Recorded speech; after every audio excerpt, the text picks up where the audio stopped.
This is Dr. Paul Thomlinson from Compass Health Network, and I'm doing a continuing series seeking to inspire hope and promote wellness by applying evidence-based psychology to the problems and issues arising during these troubling times we're living in and living through. I'm hoping to somehow make a small contribution to helping us all make it through these times with grace and humanity. Since it's Thanksgiving week, I want to talk about gratitude and its central importance in promoting and sustaining emotional and even physical well-being. There's a meme I've been seeing that's circulating among some of my friends on social media this week that says, "It's not happy people who are thankful. It's thankful people who are happy." I may have to do a whole series evaluating the scientific validity of the most popular memes floating around out there, but trust me, they're not all accurate or health-promoting by any means. But it turns out this one has substantial scientific support, which I'll talk about in a little bit. But first, as is often the case with me, I want to talk about music. So the CEO of Compass Health Network, Tim Swinford, and I have known each other for many years, and he's often been very supportive of my musical endeavors as a performer and a writer, for which I'm very grateful. Anyway, last year, sometime in the fall, he texted me something to the effect of, I've been thinking there are no real anthems of Thanksgiving. You should write one. I tried to prove him wrong and come up with an existing song that is just synonymous with Thanksgiving, the way Jingle Bells or Silent Night are synonymous with Christmas. To my chagrin, Adam Sandler's Turkey Song was as close as I could get. If you don't know it, here's a sample of the lyrics. Eat that turkey all night long. 50 million Elvis fans can't be wrong. A turkey lurkey do and a turkey lurkey dap. I eat that turkey, then I take a nap. Terrible impression. Brilliant, right? I mean, just brilliant. So suffice to say, the ultimate signature Thanksgiving song perhaps remains unwritten. I took a swing at it, but never got happy with what I came up with last year. But in looking over the lyrics again, I found some of them are worth sharing as a prelude to this podcast piece on gratitude, because it's actually an evidence-based song, now that I think about it. That is, what I'm trying to say in this song has a grounding in positive psychology and behavioral health research. Here's part of the song lyrics. On Thursday in late November, as fall gives way to winter, we get together to remember what we're thankful for. It's all football and feasting, stories, joking, teasing. We love the turkey, but it's time we're needing with the ones we're thankful for. We find it easy to feel grateful when we've got our plate full, and we look around the table at all we're thankful for. And the chorus goes like this. What we're thankful for is nothing less and nothing more than what makes this life worth living. Sometimes daily we ignore what we're thankful for. And this is why we need Thanksgiving. Why do we need Thanksgiving? And now I'm not talking about that specific holiday, the fourth Thursday in November, but rather the cognitive, emotional, and behavioral expressions of gratitude. That's Thanksgiving. And it's most definitely not something that should be limited to one day or time a year. In fact, David DeSteno, a psychology professor at Northeastern, says, gratitude is wasted on Thanksgiving. Tongue-in-cheek, I think, meaning that it really should be something much more regular. It can and should be part of our habit, our lifestyle, our efforts to improve both our mental and physical health.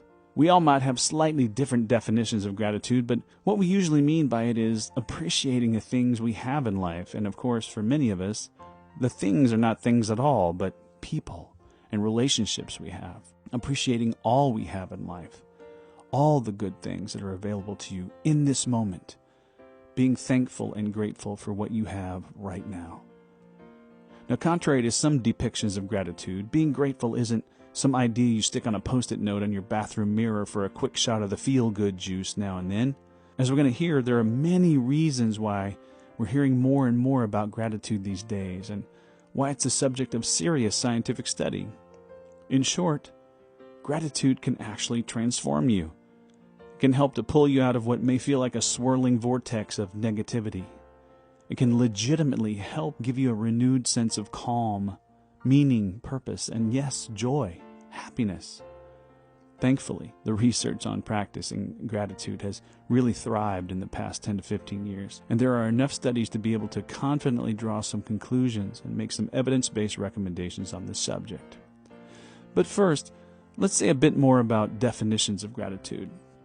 Now, it's seen and approached by researchers as both a state and a trait. As a state of being, gratitude is seen in those moments where we feel grateful and appreciative of a particular positive thing or outcome in our life. When something good happens, like receiving a gift, or when we avoid a fender bender by mere inches in the parking lot, or when our partner makes us our favorite dinner, etc. In contrast to that state of gratitude is the trait view. Of course, what we mean by this is that some people are more grateful by disposition, as a personality characteristic, really. They have the trait or characteristic of gratitude, and are generally more prone to notice and appreciate the world in a positive way. It's ingrained in such people, again, like a personality trait or characteristic. But there's also a third way of looking at gratitude, which is important, as a skill, not just a state of being, not just a trait of our personality, but as a skill, as something we can learn, practice, become better and more skillful at. And there are a lot of reasons to work on our gratitude skills. Let's talk about that. What are the benefits of gratitude?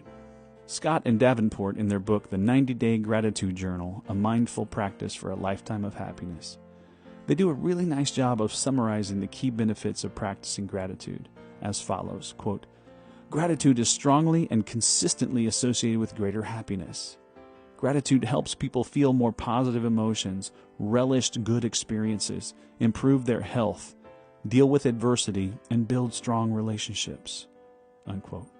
So let's talk about each of those briefly. One of the founding fathers of positive psychology and one of my intellectual heroes, Dr. Marty Seligman, and his team published a study in which they asked participants to write down 3 good things that occurred during their day, with an explanation of why each item was personally important.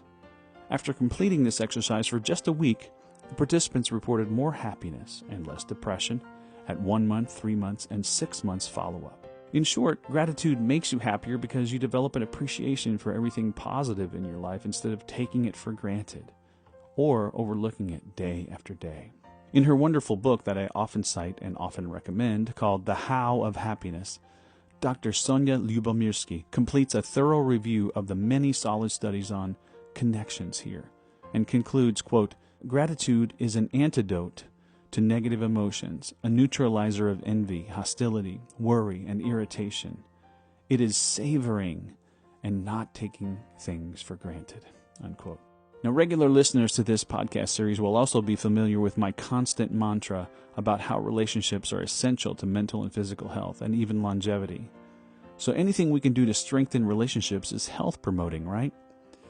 Well, we know from research, and I should say from good old common sense and experience, that gratitude builds and strengthens relationships. If you want happier, stronger, more nourishing, mutually beneficial relationships, romantic ones, friendships, business relationships, try focusing genuinely on other people's good qualities and the things you value most about them, rather than dwelling on what's missing or what you find fault with. Let your friends know how much you appreciate them and how grateful you are that they're in your life. Try telling your colleagues at work how thankful you are that they have your back, that they work hard, and that they do good work. Now, while it's true that just feeling grateful has the potential to improve relationships, it's the expression of gratitude that makes the real difference, in my opinion. Another concept I tried to include in that song that I'm still working on is this: feeling grateful and not saying so is like wrapping a gift and not giving it. It's hard for some people to do that, though. Communicating gratitude can be very demanding. Why? For one thing, it's likely to create some mixed emotions because saying you're grateful amounts to an admission that you're dependent on others, which is not a notion some people can easily warm up to, even though it is one of the great truths of life. As the great poet John Donne famously, if sexistly, wrote, "No man is an island entire of itself. Every man is a piece of the continent, a part of the main." We need other people. People may also be reluctant or hesitant to express gratitude because they're unsure about the response from the benefactor, so to speak.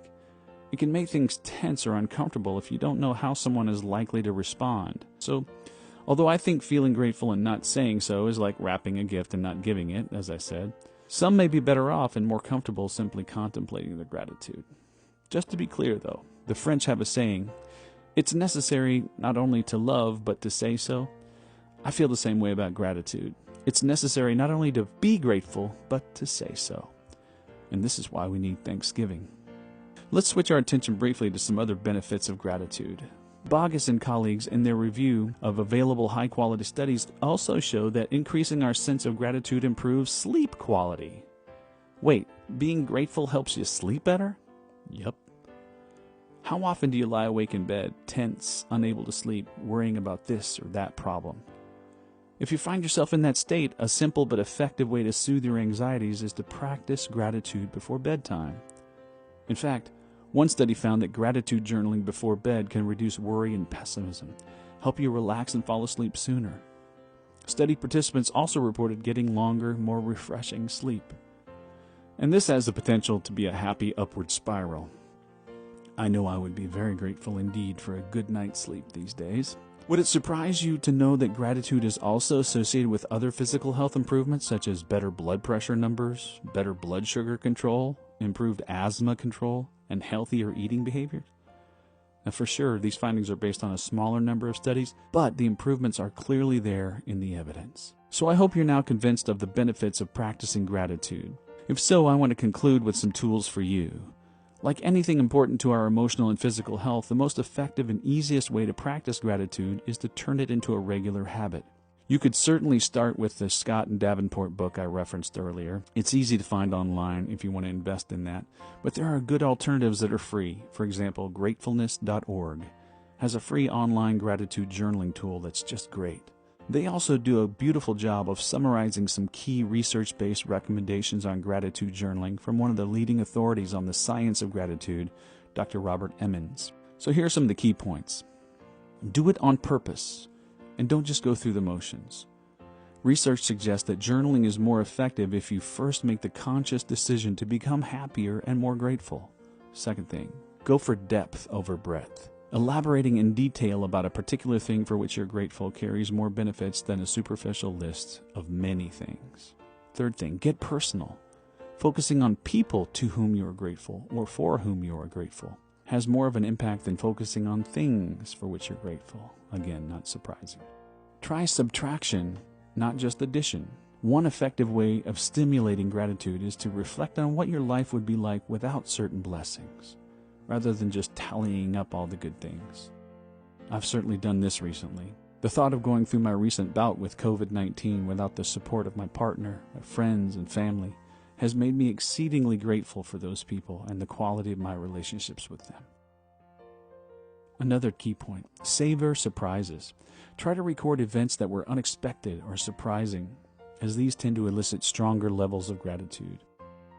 And don't overdo it. Writing occasionally, once or twice per week, is maybe more beneficial than daily journaling. In fact, one study by Lubomirsky and her colleagues found that people who wrote in their gratitude journals once a week for 6 weeks reported boosts in happiness afterwards. People who wrote 3 times per week didn't.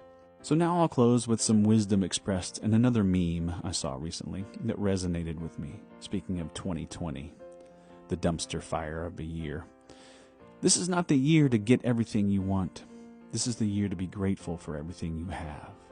I think that's some good 2020 vision right there, and it will certainly always be relevant, no matter what the year. Indeed, if we're feeling a lack in this crazy year, if we're feeling anxious about the future, practicing gratitude can turn what we have into enough. Happy Thanksgiving, everyone.